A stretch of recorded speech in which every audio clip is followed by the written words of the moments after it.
¿Ya te has preguntado por qué, entre tantos pueblos, naciones e imperios, hay un nombre que nunca desaparece de las titulares, discusiones y enfrentamientos mundiales? Desde los albores de la humanidad, ha habido una tierra, un pueblo y una promesa que desafían la lógica, la historia e incluso la comprensión humana. Al fin y al cabo, ¿por qué nadie puede meterse con Israel? Para entender esta respuesta, no podemos empezar en el siglo XX, ni en las guerras modernas, ni en las cuestiones políticas actuales. El origen de esta verdad se remonta a miles de años atrás. En medio de la ciudad de Ur, una de las civilizaciones más avanzadas de esa época, vivía Abraham, un hombre común rodeado de adoraciones a dioses de piedra, barro y oro. Era un mundo regido por supersticiones, ídolos y rituales extraños. Pero algo extraordinario sucedió. De repente, una voz resonó en lo profundo de su alma. Una voz que no provenía de los templos paganos ni de los sacerdotes de la época.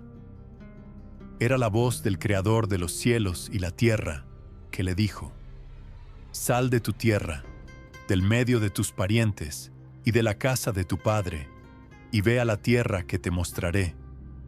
De ti haré una gran nación, te bendeciré, engrandeceré tu nombre, y tú serás una bendición. Bendeciré a los que te bendigan, y maldiré a los que te maldigan. En ti serán bendecidas todas las familias de la tierra». Génesis 12, 1 y 3. A partir de ese momento, algo sobrenatural fue sellado en la historia de la humanidad. No se trataba solo de una promesa personal. Dios estaba formando un pueblo que llevaría su marca, su presencia y, sobre todo, cumpliría un plan eterno. Dios estaba diciendo, en otras palabras, que a partir de ahora, quien toque en ti está tocando en la niña de mis ojos. Dios prometió a Abraham no solo descendencia, sino también una tierra específica, una franja de territorio que hasta el día de hoy es el epicentro de las mayores tensiones del planeta. Y aquí comienza uno de los mayores misterios del mundo. ¿Por qué esa tierra tan pequeña geográficamente es tan disputada, tan comentada, tan protegida y al mismo tiempo tan atacada? La respuesta está en la promesa divina.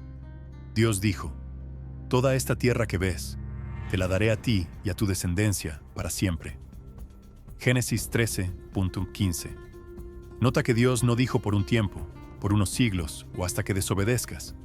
Dijo: para siempre. Esto significa que, espiritual y proféticamente, ese pedazo de tierra tiene una marca divina. Ningún imperio, ningún rey, ningún ejército puede borrar esa firma que Dios grabó en la historia. Desde que Dios hizo esa alianza, Israel se ha convertido en el blanco de persecuciones que atraviesan milenios.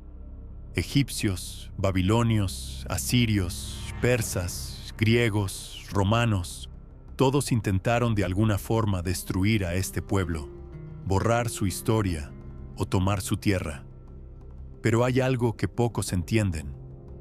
Meterse con Israel nunca fue solo una guerra territorial, sino una guerra espiritual.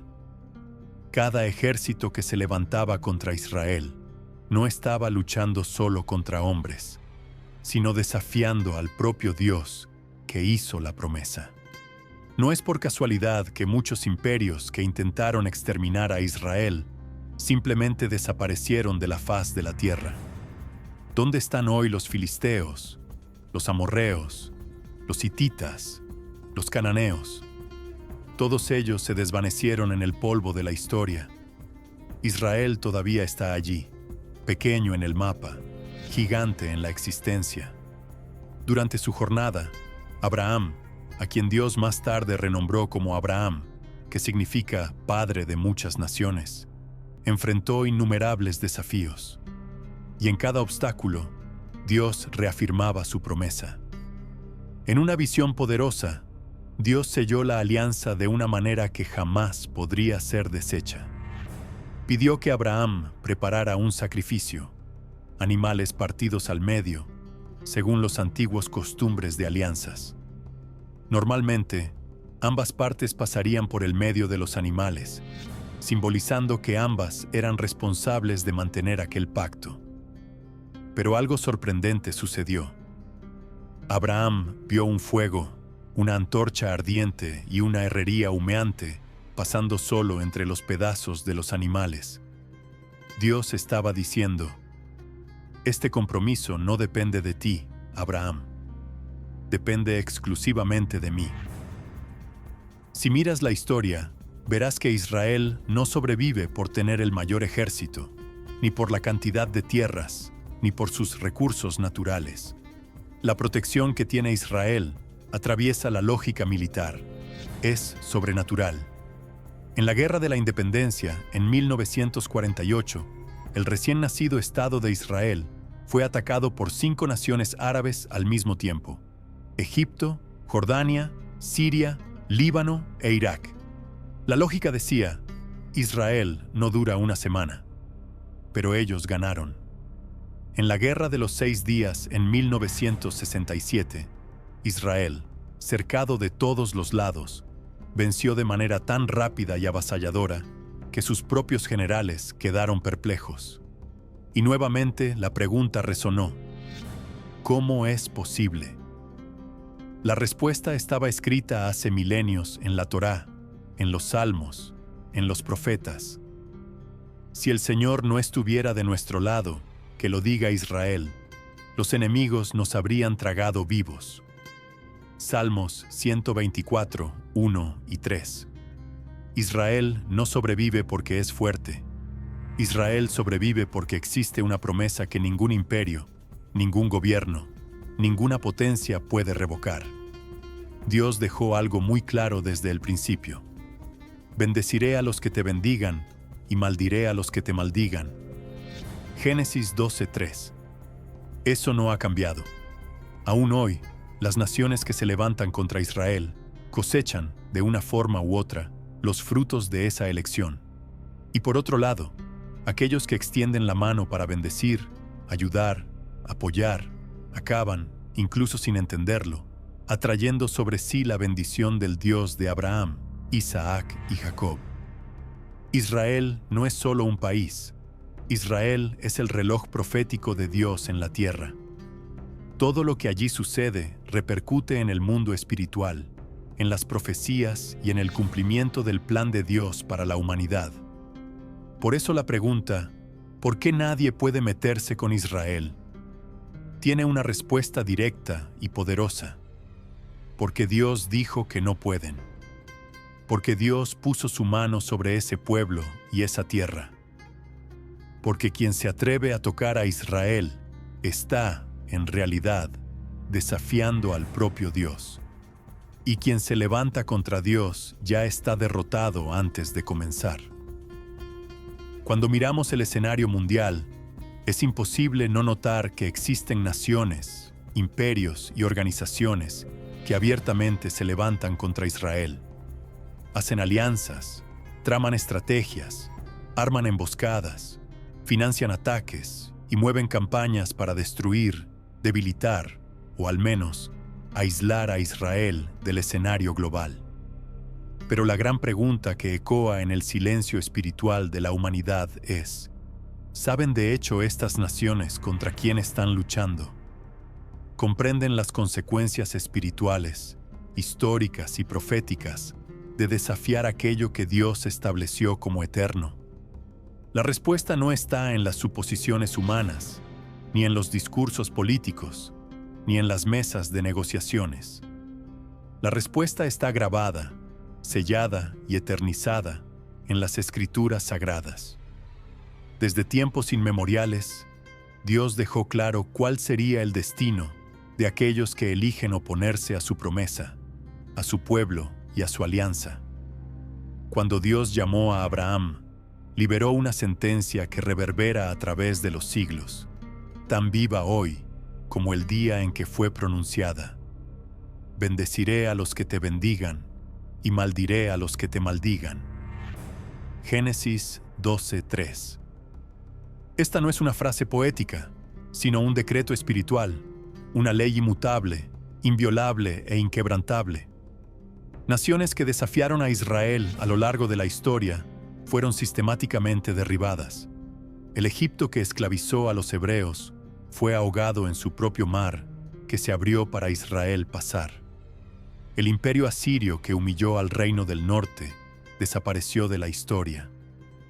Babilonia, que llevó cautivo a Judá, fue engullida por los medos y persas.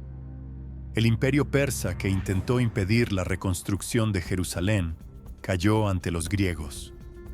Los griegos fueron aplastados por los romanos, y los romanos que destruyeron el templo hoy no existen más como imperio, sino que están relegados a los libros de historia. Todos aquellos que tocaron a Israel, directa o indirectamente, experimentaron la sentencia invisible, pero infalible, del Dios de Israel. Pero, ¿qué decir de los tiempos actuales y de los que están por venir? La Biblia es clara, precisa y asustadoramente detallista cuando habla del futuro de las naciones que se levantan contra Israel. El libro del profeta Zacarías registra uno de los oráculos más impactantes de las Escrituras. Dios habla de un tiempo específico, un día que aún está por cumplirse, donde todas las naciones de la tierra se reunirán contra Jerusalén. Y lo que sucederá, Dios responde de manera directa y aterradora. En aquel día haré de Jerusalén una piedra pesada para todos los pueblos.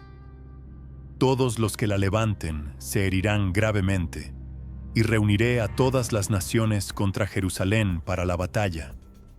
Entonces saldrá el Señor y luchará contra esas naciones como lucha en el día de la batalla. Zacarías 12:3 y 14, 2 y 3. Esto no es simbólico, no es una metáfora. Es una declaración de guerra del propio Dios contra cualquier potencia que se atreva a tocar Jerusalén, la tierra de la promesa y el pueblo que Él eligió.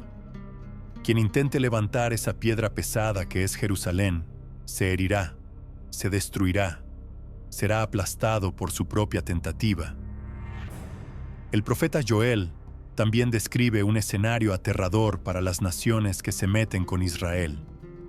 Dice que Dios reunirá a todas ellas en el valle de Josafá, que significa Dios juzga, y allí ejecutará juicio por lo que hicieron contra su pueblo. En aquellos días reuniré a todas las naciones y las haré descender al valle de Josafá.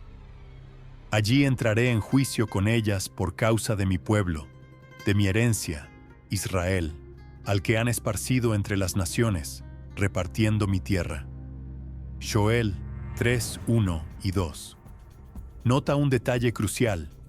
Dios no solo reacciona a los ataques militares, juzga incluso a aquellos que intentan repartir la tierra, que intentan redecenar los mapas, dividir Jerusalén, imponer acuerdos que hiendan el pacto eterno hecho con Abraham. Solo eso ya es suficiente para traer juicio sobre una nación. Si meterse con la división de la tierra prometida ya enciende la ira divina, imagina levantarse en guerra contra ella. Y no se detiene ahí. El libro del profeta Ezequiel describe el famoso escenario de la guerra de Gog y Magog, donde naciones del extremo norte y de otras regiones se reunirán para destruir a Israel. Pero el final de esta historia ya está escrito y sucederá. En aquel día, cuando Gog venga contra la tierra de Israel, dice el Señor Dios, mi ira subirá a mi rostro, porque en mi celo, en el fuego de mi ira, he hablado. Habrá en aquel día un gran terremoto en la tierra de Israel, y llamaré contra él la espada en todos mis montes, dice el Señor Dios. La espada de cada uno se volverá contra su hermano. Ezequiel 38, 18 y 21. Esto significa que Dios usará incluso a los propios enemigos para que se destruyan entre sí. Confundirá a las naciones, traerá juicios, catástrofes, desastres naturales, guerras internas, división y ruina. El texto es explícito. Dios mismo entrará en la batalla. El libro del Apocalipsis también es categórico. Describe que en los tiempos finales las naciones se reunirán contra Israel, pero serán aplastadas en la batalla del Armagedón. Jesús Cristo, como el Verbo de Dios, volverá montado en un caballo blanco, con ojos como llama de fuego y una espada afilada que sale de su boca. Él juzgará a las naciones y pisará el lagar de la ira de Dios, el Todopoderoso. Apocalipsis 19:1. Es decir, el fin de las naciones que se levantan contra Israel no es solo una derrota militar, sino una sentencia espiritual de destrucción, ruina y juicio eterno. Desafían no solo a un pueblo, sino al propio Creador de los cielos y la tierra. Hay una verdad chocante, muchas veces ignorada. No solo las naciones serán juzgadas, sino también los individuos, líderes, gobernantes, reyes, presidentes, generales, que elijan levantarse contra la nación que lleva el sello de la promesa. Dios no olvida, Dios no duerme. Observa, anota y, en el tiempo adecuado, ejecuta su juicio. Por eso la pregunta resuena con fuerza y reverencia. ¿Quién es lo suficientemente loco para desafiar al Dios de Israel? ¿Quién tiene el coraje de tocar la niña de los ojos de Dios e imaginar que saldrá impune? La historia ya ha demostrado que no hay vencedores del otro lado de esta batalla. La única salida para cualquier nación, para cualquier pueblo, es elegir estar al lado de Israel. Reconocer que hay una promesa eterna, que hay una alianza inquebrantable y que Dios no vuelve atrás en su palabra. Bendecir a Israel no es solo un gesto político, es una decisión espiritual que atrae bendición, prosperidad, protección y favor de los cielos. Porque al final, la sentencia permanece inalterable. Bendeciré a los que te bendigan y maldiré a los que te maldigan. Génesis 12:3. Este es el decreto del Dios de Abraham, de Isaac, de Jacob. Y quien desafíe ese decreto ya está derrotado antes de comenzar.